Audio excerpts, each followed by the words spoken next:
प्रेरणास्पद कथाएं YouTube channel पर मैं धनंजय जैन आप सभी का हार्दिक अभिवादन करता हूं।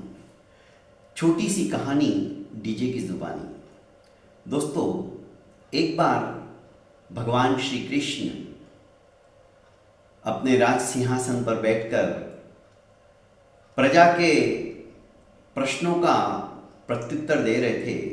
इसी बीच युधिष्ठिर अपने चारों भाइयों को लेकर राज दरबार में प्रवेश करते हैं। वंदन, अभिनंदन, अभिवादन करने के पश्चात कुशल क्षेम एक दूसरे को पूछ लेते हैं और फिर विनम्रता पूर्वक युधिष्ठिर हाथ जोड़कर भगवान कृष्ण से कहते हैं कि हे कृष्ण,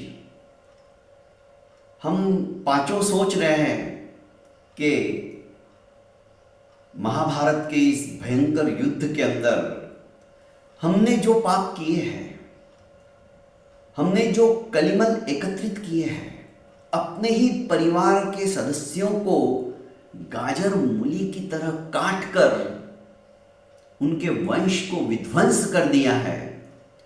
न जाने कितने कितने निकाचित कर्मों का उपार्जन हमने कर लिया होगा। अतः हम चाहते हैं कि तीर्थाटन करके पावन तीर्थ भूमियों में जाकर वहां पे स्नान से निमज्जित होकर उन पापों का भी हम विसर्जन कर दें, क्योंकि कहा जाता है कि तीर्थ स्नान से बढ़कर और कोई पुण्य नहीं है।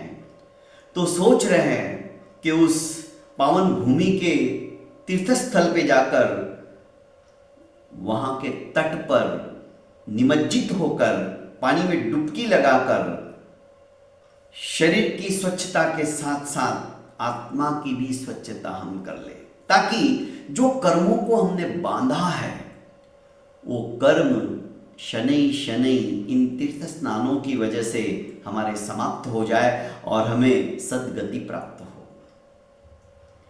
कृष्ण मुस्कुरा दिए, उन्होंने कुछ कहा नहीं, क्योंकि कृष्ण जानते थे इस समय में यदि इनको मैं रोकूंगा टोकूंगा तो असर नहीं होगा। उपदेश देने का भी अपना एक समय होता है। सही समय पर दिया हुआ ज्ञान सीधा हृदयंगम हो जाता है, और आप ऐसे कितना भी ज्ञान दो असर होने वाला नहीं है। यही सोचकर भगवान कृष्ण चुप रहे, पर उन्होंने एक युक्ति निकाली। उन्होंने कहा, ठीक है, बहुत अच्छी बात है, तुम तीर्थाटन करने जा रहे हो, तीर्थ स्नान करने जा रहे हो, तो एक काम करना, मेरी एक छोटी सी तुम्बी जहां पर तुम एक बार स्नान करो वहां पर इसे भी 2 बार स्नान कराना। पांडवों ने यथाज्ञापयति देवः करके वो तुम्बी ले ली और तीर्थाटन के लिए प्रस्थान कर दिया।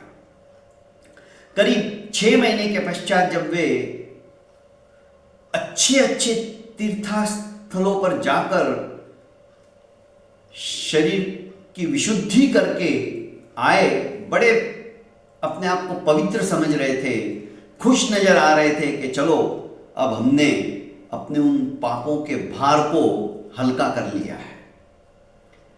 कृष्ण के दरबार में आते हैं और कहते कि हम तीर्थाटन करके वापस लौट आए हैं।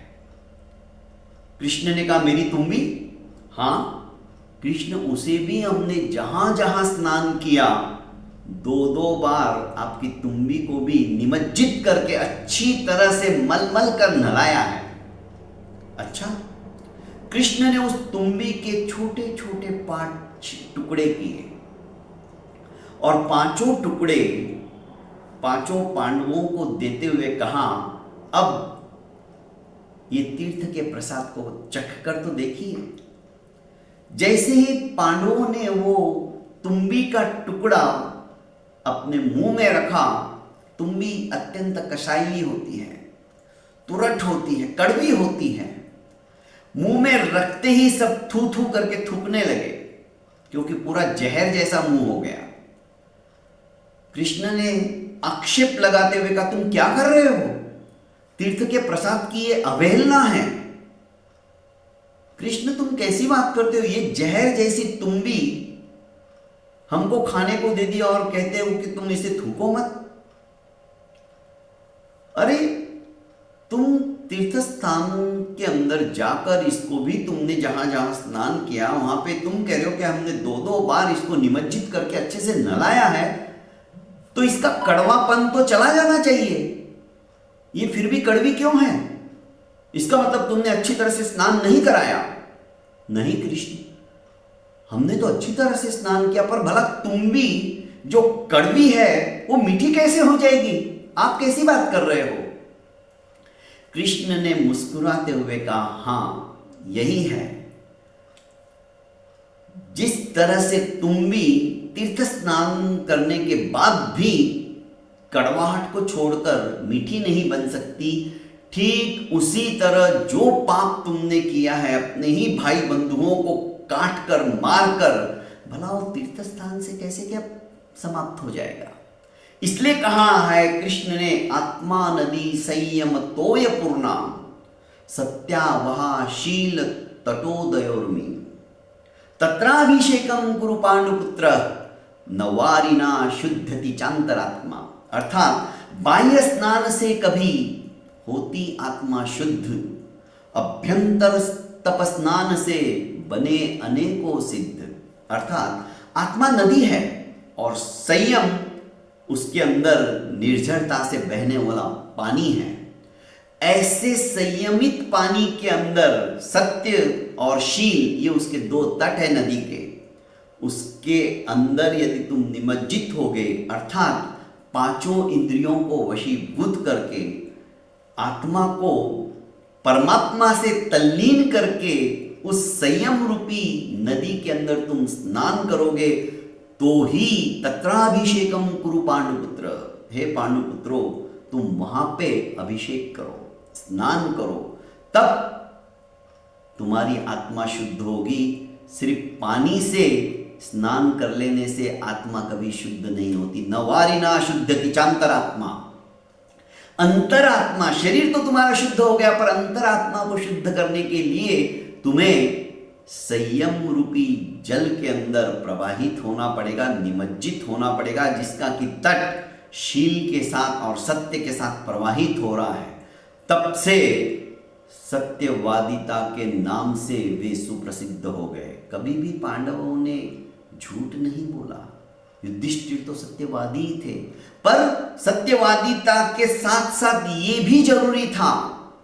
तो सत्यवादी युधिष्ठिर को भी अंततगत्वा कृष्ण ने ज्ञान देते हुए यह समझा दिया कि बाह्य स्नान से तुम्हारी आत्मा शुद्ध विशुद्ध नहीं हो सकती, उसके लिए तुम्हें अंतरात्मा को निमज्जित करना पड़ेगा। अभ्यंतर तप साधना से वो स्नान होगा, तब कहीं जाकर तुम्हारी आत्मा शुद्ध हो सकती है, विशुद्ध हो सकती है। दोस्तों, मनुष्य जन्म को पाकर यदि हम कितने ही कर्म क्यों ना कर ले, पर जब तक अंतर्मुखी नहीं हो जाते हैं, आत्मा के गुणों को विकसित नहीं कर लेते हैं, तब तक बाहर से आप कितना भी करो, ठीक है, बाहर का जो कुछ आप कर रहे हो वो निमित्त मात्र है। तो दोस्तों, बाहर से भी हम कई बार दान देते हैं पुण्य प्राप्ति हेतु, पर चाहते कि हमारी नेम प्लेट लगे, हमारे बैनर लगे। ऐसा मत कीजिए। दान तो इस हाथ से दिया ना, तो इस हाथ को भी पता नहीं चलना चाहिए कि इसने कब दान दे दिया। वो भावना हमारी होनी चाहिए। इस तरह से यदि हम दान देंगे तो सचमुच में उस दान को गुप्त दान कहते हैं, और यही गुप्त दान हमें सर्वश्रेष्ठ दानों के अंदर कहा गया दान है। अभय दान, विद्या दान, कई तरह के दान है, पर भूमि दान, गोदान, आप गुप्त दान दीजिए। जो भी दान देना है आपको, पता भी मत चलने दो अपने परिवार वालों को भी, और आप भी भूल जाओ, देखो उसका पुण्य फल कितना होता है। ऐसे ही मुहिम हमने चला रखी है, ताकि थोड़ा थोड़ा भी सही आप दीजिए, पर सच्चे मन से दीजिए। सुसंस्कृति फाउंडेशन का QR कोड आपको स्क्रीन पे दिखाई दे रहा होगा, उसको स्कैन कीजिए और यथाशक्ति आप अनाथों के लिए, असहायों के लिए दान दीजिए, क्योंकि भूखे को भोजन और प्यासे को पानी, इससे बढ़कर कोई पुण्य नहीं है। बहुत बहुत धन्यवाद। प्रणाम।